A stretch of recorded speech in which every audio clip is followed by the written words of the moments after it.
হায় বাংলাদেশের এয়ারপোর্ট শেষ কইরা বিমানে উঠা যখন সে ওই দেশে যায় নামে, বাড়িতে একটু কল দেয়া বলে, হায় মা আমি তো চলে আসছি, কান্না কইরো না, চিন্তা করার কোনো কারণ নাই। 1 বছর 2 বছর চলে যায়, পরিশ্রম করে, বাড়িতে টাকা পাঠায়, সবার কথাই মনে পড়ে, চোখের পানিগুলা ঝরায় ঝরায় একা একা কান্না করে। মায়েরও একটা স্বপ্ন থাকে, আমার ছেলেটা যেদিন আসবে তাকে বুকে জড়ায় যাব। আমার বাবারও তখন স্বপ্ন থাকে, ছেলেটা যেদিন প্রবাস থেকে আসবে বুকে জড়ায় নেব।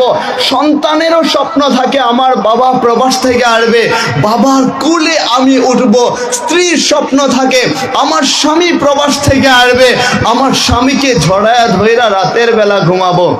কিন্তু কপালটা এমন ভাবে পুরলো, হায় সে যেখানে আসার কথা ছিল হাসি মুখে, মানুষজন আনন্দ ফুর্তি কইরা তাকে নিয়ে আসার কথা ছিল, রিসিভ করার কথা ছিল, সেখানে কফিন হয়ে লাশ হইয়া ফিরে আসে। লাশ হয় নাই ওইরকম? হয় হয়। প্রত্যেক যুবক আর যুবতীদের একটা স্বপ্ন থাকে, একদিন সে বিয়ে করবে, বিয়ে করার পর সুন্দরী রমণী তার ঘরে নিয়ে আসবে। যুবতীরও স্বপ্ন থাকে, একদিন বিয়ে করবে, এমন একটা স্বামী ঘরের মধ্যে নিয়ে আসবে, যে স্বামীটা তাকে বাবার মতো আদর দিবে, মায়ের মতো ভালোবাসা দিবে, ভাইয়ের মতো ভালোবাসা দিবে, এমন যত্ন করবে, আবার স্বামীর মতো আদর স্নেহ মমতা দিয়ে রাখবে, রাগ করবে, গুসা করবে, শাসন করবে। কিন্তু হায় কারো স্বপ্ন পূরণ হয় না। বিয়ের গেট ঠিকই সাজানো হয়, বিয়ের গেট ঠিকই সাজানো হয়, ঠিকই বানানো হয়, ফুলসজ্জা ঠিকই করা হয়, প্যান্ডেল ঠিকই বানানো হয়, কিন্তু রাস্তায় যে দুর্ঘটনা হয়ে চলে যায় সেটা তো কেউই জানে না। বিয়ের গেটটা তো ঠিকই আছে, ওই রমণীটা তার ঘরের মধ্যে বধূ বেশে ঠিকই আছে, কিন্তু ঘরের মধ্যে যে মালাকুল মউত আজরাইল চলে আসে, যে গেট দিয়া স্বামীর বাড়িতে যাওয়ার কথা ছিল, যে গেট দিয়া স্বামীর বাড়িতে আনন্দ ফুর্তি করার কথা ছিল, ওই গেট দিয়া লাশ হয়ে বের হয়। লাশ কি চলবে? তো এটা আমাদের থাকার জায়গা না। এখান থেকে আপনি আমি চইলা যাইতে হবে। আপনি আমি যদি একবার গভীর মনোযোগ দেওয়ার ভাবি, একবার যদি চিন্তা করি, আপনি আমি যখন লাশ হয়ে যাব, হায় যেখানে আপনি আমি মারা যাই না কেন, এমনও তো মানুষরা আছে ফজরের নামাজে সেজদায় দেয়, 1 মিনিট 2 মিনিট 4 মিনিট চইলা যায়, সেজদা থেকে ওঠে না। যখন ধাক্কা দেওয়া হয়, ধাক্কা দেওয়ার পরে দেখা যায় সে আর দুনিয়ার মধ্যে না, ওই মালিকের কাছে চইলা গেছে। তাই আপনিও আমিও যেহেতু চইলা যাব মালিকের দরবারে, মালিকের কাছে যাওয়ার আগে আগে হাসরের ময়দান যেদিন কায়েম হবে, ওই হাসরের ময়দানে মালিক বলবে, দুনিয়ার মধ্যে তোকে আমি দিছিলাম, যা দরকার ছিল সবই দিয়েছিলাম, প্রয়োজন মিটাইলাম, বল না এবার কি নিয়ে আসলি? কি জবাব দিবেন বলেন? জবাব দেওয়ার মতো কিছু আছে নাকি আমাদের? তাই আমাদের ভাবা দরকার, আপনার আমার নামটা যেদিন লাশ হয়ে যাবে, আপনার আদরের ছোট ভাই যদি থাকে অথবা ছোট সন্তান যদি থাকে, দৌড়ায়া দৌড়ায়া বাজারের মধ্যে যাবে আর যায় বলবে, ভাইজান আমার ভাইয়ের জন্য, আমার বাবার জন্য, আমার মায়ের জন্য কাফনের কাপড় দেন। কাফনের কাপড়টা নিয়ে বাড়ির দিকে যখন আসবে, হায় বাড়ির আঙিনায় আপনার ছোট বোনটা অথবা আপনার ছোট সন্তান বাড়ির আঙিনা দিয়া দৌড়াতে থাকবে। লোকজন জিজ্ঞাসা করবে, দৌড়াও কেন? বাবা মারা গেছে, মা মারা গেছে, ভাই মারা গেছে। বড়ই পাতা কোথায় পাওয়া যায় খুঁজতেছি। বড়ই পাতা একত্রিত করবে গরম পানির সাথে, এলাকার লোকজন গরম পানি আর বড়ই পাতা একত্রিত কইরা দিবে। হায় ওই বড়ই পাতার গরম পানি কইরা আপনাকে যখন নেওয়া হবে গোসলখানায়, জীবনের শেষ একটা গোসল দেওয়া হবে। দুনিয়ায় আপনি যখন আসছিলেন প্রথম গোসলটাও কিন্তু অন্যজন দিয়েছিল, কি বলেন? নাকি নিজে করেছিলাম আমরা? আবার যাওয়ার সময় শেষ গোসলটাও কিন্তু আমাদেরকে অন্যের হাতেই হবে, অন্যের হাতে হবে। কোনো ক্যাপাসিটি আমাদের নাই, কোনো ক্ষমতা আমাদের নাই। এমনও তো হতে পারে কত যুবকরাই তো চইলা যায়, লাশ পইরা যায়, প্রাণ তাজা প্রাণ ছইরা যায়, বাইক নিয়ে বের হয়, হায় ঘরে ফিরবে কি, ঘরে লাশ হইয়া ফিরে। ঘরে হঠাৎ কইরা কল আসে, তোমার সন্তানটা চইলা গেছে, আর চোখ দিয়া পানি ঝরায় ঝরায় শুধু জমিনে পড়তে থাকে। যখন ধোয়ানোর জন্য নেওয়া হবে, যাদের ছোট বাচ্চারা আছে একটু গভীর দিয়া ভাববেন, মন থেকে ভাববেন, দিল থেকে ভাববেন। আপনার ছোট বাচ্চাটা আঙ্গুল দিয়া দেখাবে, আমার বাবার কবর, আমার বাবাকে ওইখানে কেন নিয়ে যাওয়া হচ্ছে, আমার বাবার লাশটা ওইখানে কেন নেওয়া হচ্ছে, কেন পানি দেওয়া হবে? এই প্রচন্ড শীতের সময় আমার বাবা সহ্য করতে পারবে না, তার উপর তোমরা পানি দিও না, পানি ঢাইলো না। আপনার ছোট বাচ্চাটা এইভাবে কান্না করতে থাকবে, চিৎকার করতে থাকবে। আদরের ভাই যদি থাকে, মানুষজনকে দেখায় দেখায় বলবে, ওইখানে কেন আমার ভাইয়াকে নেওয়া হচ্ছে, কেন মাকে নেওয়া হচ্ছে, কেন বাবাকে নেওয়া হচ্ছে, কেন পানি ঢালা হবে? বাবা সহ্য করতে পারবে না, মা সহ্য করতে পারবে না, ভাই সহ্য করতে পারবে না, সবাই কান্না করতে থাকবে। সবাই যখন নেওয়া হবে ওইখানে, গোসলখানা করায়া জীবনের শেষবারের মতো আপনাকে নতুন কাপড় পরানো হবে, জীবনের শেষবারের মতো। এরপরে আর কোনোদিন কাপড় পরানো হবে না, কোনো কাপড় পরানো হবে না। দুনিয়ায় দামি দামি কাপড় আপনার শরীর থেকে তুলে নেওয়া হবে, আপনার শরীর থেকে আলাদা করা হবে। দুনিয়ায় দামি দামি গহনা আপনার শরীর থেকে খুলে নেওয়া হবে, কান থেকে খুলে নেওয়া হবে, মা বোনদের নাক কান খোলানো হবে। দুনিয়ার দামি দামি জিনিসপত্র সব আলাদা করে দেওয়া হবে। দুনিয়ায় আপনি বাংলো করেছিলেন, ওই বাংলোতে আর আপনি থাকতে পারবেন না, ওইটা আর আপনার রইল না। দুনিয়ায় টাকার পাহাড় করেছিলেন, ওই 1 টাকার মালিক আর আপনি না, আপনি এখন শুধু লাশ লাশ। পরিচয় আমাদের একটাই, সেটা হচ্ছে আপনি আমি হয়ে যাব লাশ। এটা তো নিশ্চিত, হয় আজ আর না হয় কাল। এমনও তো হতে পারে এখানে অনেক যুবকদের সিরিয়ালটা চলে আসছে, কিন্তু আমরা জানি না। স্বামীর পাশে স্ত্রী ঘুমায়, হায় স্বামীকে মালাকুল মউত আজরাইল আইসা নিয়ে যায়, স্ত্রী বলতেই পারে না। স্ত্রীর পাশে স্বামী ঘুমায়, স্ত্রীকে আজরাইল আইসা নিয়ে যায়, মালিকের দরবারে নিয়ে যায়, কায়রা নিয়ে যায় মানুষের কাছ থেকে, কিন্তু স্বামী বলতেই পারে না। বাবার কাছে সন্তান ঘুমায়, মায়ের কাছে সন্তান ঘুমায়, সন্তানটাকে আজরাইল আইসা পাষাণের মতো নিয়ে যায়, কিন্তু কেউ বলতেই পারে না। থাকার জায়গা না, এখানে চিরস্থায়ী থাকতে পারবো না। আল্লাহ যার জন্য এত কিছুর আয়োজন করছেন, আকাশ দেখেন তো তার জন্যই, জমিন দেখেন তো তার জন্যই, পাহাড় দেখেন তো তার জন্যই, পর্বত দেখেন তো তার জন্যই, নদী দেখেন তো তার জন্যই, নালা দেখেন তো তার জন্যই, ডোবা দেখেন তো তার জন্যই। ওই মুহাম্মাদুর রাসূলুল্লাহ, চিৎকার দিয়ে সকলেই বলুন না সাল্লাল্লাহু আলাইহি ওয়াসাল্লাম, ওই নবীজিও থাকতে পারেন নাই, আপনি আমি কেমন করে থাকবো? হ্যাঁ বলেন, ওই নবীজিও থাকতে পারেন নাই, তিনিই চলে যাইতে হয়েছে। আপনি আমি কেমন করে থাকবো? এটা থাকার জায়গা না আমাদের, চলে যেতে ঠিকই হইবে। ওই লাশটাকে ধোয়াইয়া যখন সাদা কাফনের কাপড়ে মোড়ায়া আপনাকে যেই রুমের মধ্যে মারা গেছিলেন ওই রুমের মধ্যে নিয়ে আসা হবে, আর মানুষজন কান্না কাটি শুরু করে দিবে। আপনার মা যদি বাইচা থাকে, মা লাশের পাশে আসবে, চিৎকার দিয়ে কান্না করতে থাকবে, আমার বাবাজিটাকে কোথায় নিয়ে যাচ্ছ? বাবাজি কেন কথা বলে না? আপনার বাবা লাশের পাশে আসবে, কান্না করতে থাকবে, কিন্তু আপনি এতটাই নিষ্ঠুর হবেন, কোনো কথা বলবেন না, কোনো সাড়া নাই, শব্দ নাই, আর সবাই শুধু কান্না করবে আর বলতে থাকবে লাশ লাশ লাশ। মোড়ানো হবে কাফনের কাপড়ে।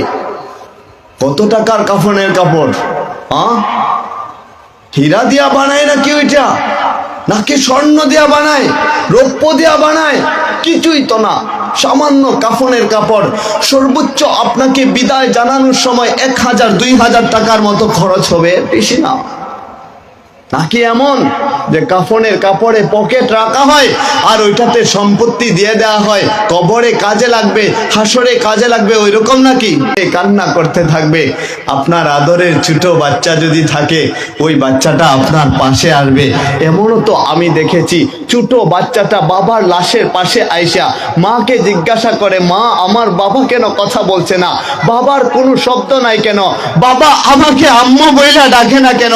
এমনও ছোট বাচ্চা আছে, বাবা যখন মারা যায় ওই ছোট বাচ্চাটা বাবার লাশটাকে জড়ায় ধরে আর বাবার সাথে কথা বলতে থাকে। বাবা এত নিষ্ঠুর হয়ে যায়, কোনো কথার জবাব দেয় না, কোনো জবাব নাই। ছোট বাচ্চাটা যখন মাকে জিজ্ঞাসা করে, মা আমার বাবা কেন কথা বলে না, জিজ্ঞাসা করতে দেরি মায়ের চোখ দেয়া অশ্রু জড়ায় জমিনে পড়তে দেরি হয় না, জমিনে অশ্রু ঝরায় যায়।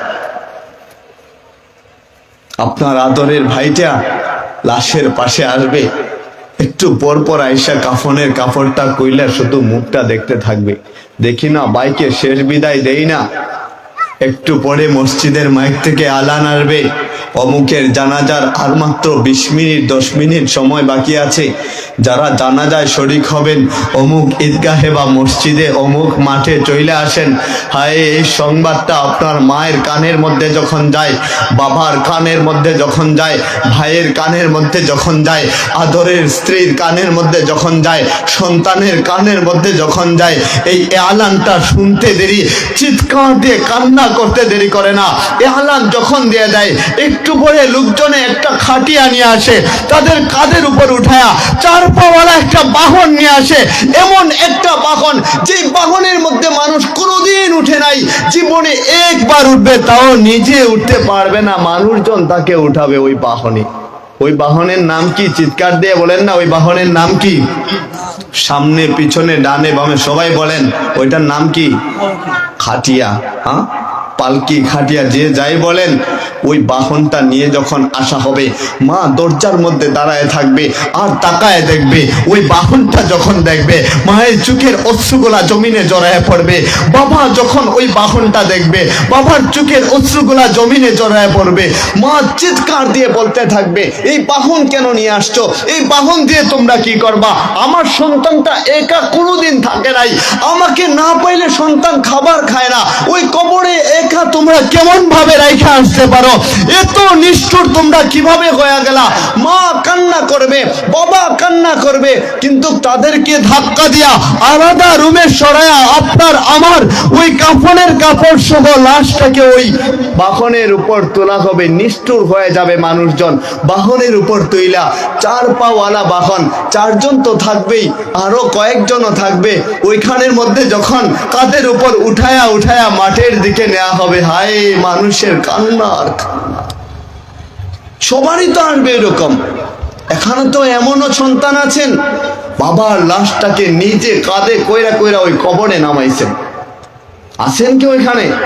হ্যাঁ, হয়তো মায়ের লাশটাকে নিজে কবরে নামাইছেন। আপনি আমিও ওই রকম হয়ে যাব। আপনার আমার আদরের বাচ্চাটা আপনাকে আমাকে ওই কাঁধে কইরা কইরা কবরের মধ্যে নামাবে আর চিৎকার দিয়ে কান্না করতে। এটা থাকার জায়গা না। যদি থাকারই হইতো তাহলে আল্লাহর রাসূল সবচেয়ে থাকার বেশি অধিকার ছিল, যদি থাকার হইতো। ওমা তাদরি নাফসুম বিআইয়ি আরদিন তামুত, আমাদের কার মৃত্যুটা কখন কোথায় কিভাবে হবে সেটা পৃথিবীর কারো জানা নাই, শুধু একজন জানেন। সকলেই বলুন না তিনি কে? চিৎকার দিয়ে বলুন না তিনি কে? ওই মালিক জানেন যে কখন আমাদের মরটা হয়ে যাবে। মসজিদের মাইক থেকে আলান আসবে, জানাজার আর 5 মিনিট সময় বাকি আছে। মাঠের মধ্যে যখন লাশটাকে রাখা হবে, যদি নামাজের সময় হয়, নামাজের পরে ঘোষণা করবে জানাজা আছে, একটু জানাজায় শরিক হয়ে যায়, সোয়াব আছে শরিক হইলে। আপনার আত্মীয় স্বজনরা দৌড়াইয়া দৌড়াইয়া আসবে, আপনার বন্ধু বান্ধবরা আসবে, ভাই বোনেরা আসবে, এলাকার মানুষজন আসবে, চাচারা আসবে, দাদারা আসবে, চাচাতো ভাইয়েরা আসবে, ফুফাতো ভাইয়েরা আসবে। জীবনের শেষবারের মতো বিদায় দেওয়ার জন্য মানুষজন তাড়াহুড়া শুরু করে দিবে। মানুষজন আর রাখতে চায় না। দুনিয়ায় খালার বাড়িতে গেলে খালা বলে, বাবাজি আসলি তো অনেক দিন পরে, আরো 2টা দিন থাইকা যা না, বলে না? মামার বাড়িতে গেলে মামা বলে, আরো 1টা দিন থাইকা যা না, যাবি নে? তোর মাকে কল দেয়া বলবো না, যাবি নে পরে, বলে। কিন্তু আপনি যখন লাশ হয়ে যাবেন, কেউ তখন বলবে না, খালা তখন বলবে না যে 1 ঘন্টার জন্য লাশটাকে পাঠায় দাও, মামা তখন বলবে না আধা ঘন্টার জন্য আমাদের বাড়িতে পাঠায় দাও, চাচি তখন বলবে না 1 ঘন্টার জন্য লাশটাকে পাঠায় দেন না, খালা তখন বলবে না, ফুফা তখন বলবে না, ফুফু তখন বলবে না, ভাগনা তখন বলবে না, দুনিয়ার কোনো আপনজনই বলবে না। সবাই বলতে থাকবে জানাজা কয়টায় আর কখন দাফন করা হবে, কখন দাফন করা হবে। মানুষজন তাড়াহুড়া শুরু করে দিবে আমাদেরকে ওই কবরে পাঠানোর জন্য। ওই কবরে পাঠানোর জন্য মানুষ তাড়াহুড়া শুরু করে দিবে। কেউ বাঁশঝাড়ের মধ্যে যাবে বাঁশ নিয়ে আসার জন্য, কেউ কবর খোঁড়ার জন্য কোদালই তো বলেন আপনারা, কোদাল খুঁজবে, কবরটা খুঁড়বে, কেউ কবরটা দেখে আসবে। এবার যখন জানাজার জন্য সবাই রেডি, আপনার আত্মীয় স্বজনরা, আদরের ভাই যদি থাকে, ভাই দাঁড়াইয়া কান্না করবে আর আপনার কিছু সাফাই গাবে। সাফাই কোনো ঋণ পেয়ে থাকলে আমাদেরকে বলবেন, আমরা পরিশোধ করব। আপনার বাবা দাঁড়াবে, আপনার কিছু কথা বলবে, মাফ কইরা দিয়েন আমার সন্তানটাকে। জীবনের শেষ বিদায়ের সময় যখন বাবা কান্না করবে চোখের পানি ঝরায়া ঝরায়া, আপনার সন্তান থাকলে সন্তান কান্না করবে, আমার বাবা চইলা গেছেন, বাবার কত স্মৃতিগুলা আমার মনে পড়ে যায়, কোনো স্মৃতিগুলা আমি ভুলতে পারি না। বাবা আঙ্গুলে ধইরা ধইরা আমাকে হাঁটতেন, আমাকে নিয়ে যাইতেন, বাজারে নিয়ে যাইতেন, আমাকে আঙ্গুলে ধইরা ধইরা নদীর পাড়ে নিয়ে যাইতেন। আজকে ওই বাবা কবরের বাসিন্দা হয়েছেন। আমার বাবা যদি ভুল করে থাকে, আল্লাহর ওয়াস্তে আপনারা মাফ করে দিবেন, ক্ষমা করে দিবেন বলবে। সাফাই গাবে। এলাকার কিছু মুরব্বীগণ তখন দাঁড়ায়, তারাও সাফাই গাবে, তারাও শেষ বিদায় জানাবে। জানাজার আগে কিছু মানুষ তাড়াহুড়া করতে থাকবে। দেখি না জীবনের শেষবারের মতো লাশটাকে দেখা যায়, জীবনের শেষবারের মতো আপনাকে দেখার জন্য কিছু বন্ধু বান্ধব দৌড়ায় আসবে, কিছু আত্মীয়রা দৌড়ায় আসবে, জীবনের শেষ বিদায় দেখা জানাবে আপনাকে, আপনার চেহারাটা দেখবে। কেউ হয়তো চোখের পানি ফেলবে, কেউ বলবে ভালো ছিল, কেউ বলবে খারাপ ছিল, কেউ সুনাম বলবে, কেউ বদনাম বলবে। আর যখন জানাজাটা শেষ হয়ে যাবে, চারজনে যখন ওই চার পাওয়ালা বাহনের উপর আবার উঠাবে আপনাকে কবরে নিয়ে যাওয়ার জন্য, বাড়ির আঙিনা দিয়া নেওয়া হবে। আপনার মা তাকায় থাকবে, ওই দরজার মধ্যে ধইরা তাকায় থাকবে, চোখের পানি ফেলবে। বাবা তাকায় থাকবে, চোখের পানি ফেলবে। আদরের বোনটা তাকায় থাকবে, চোখের পানি ফেলবে। খালা তাকায় থাকবে, চোখের পানি ফেলতে থাকবে, জমিনে পড়ে যাবে। সবাই কান্না করবে। পুরুষরা লাশের পাশে থাকবে, সাথে সাথে থাকবে ওই কবরে নিয়ে যাওয়ার জন্য। মহিলারা ঘর থেকে কান্না করবে, আহাজারি করতে থাকবে। এমন বেদনা, যে বেদনা দুনিয়ার কেউ বুঝবে না। যার আপনজন চইলা যায়, যার আপনজন মারা যায়, সে ছাড়া দুনিয়ার কেউ বুঝার কোনো ক্ষমতা রাখে না। এমন একটা বেদনা, আপনি আমি যখন লাশ হয়ে যাব, বাবা যদি বাইচা থাকে ওইটা বাবা বুঝবে কেমন বেদনা। বাবা যদি চইলা যায়, সন্তান যদি বাইচা থাকে, সন্তান বুঝবে কেমন বেদনা। এমন বেদনা যখন সবাই কান্না করবে, বাড়ির আঙিনা দেওয়া ওই কবরের পাশে যখন নেওয়া হবে, যতক্ষণ পর্যন্ত দেখা যায় মানুষজন ফিরা না আসে, ততক্ষণ পর্যন্ত বাবা তাকায় থাকে, মা তাকায় থাকে, আদরের বোনটা তাকায় থাকে, সন্তানেরা তাকায় থাকে। আমার বাবাকে, আমার মামাকে, আমার চাচাকে জীবনের শেষ বিদায় দিবে, ওই কবরে নামাবে, কবরের মধ্যে যাবে।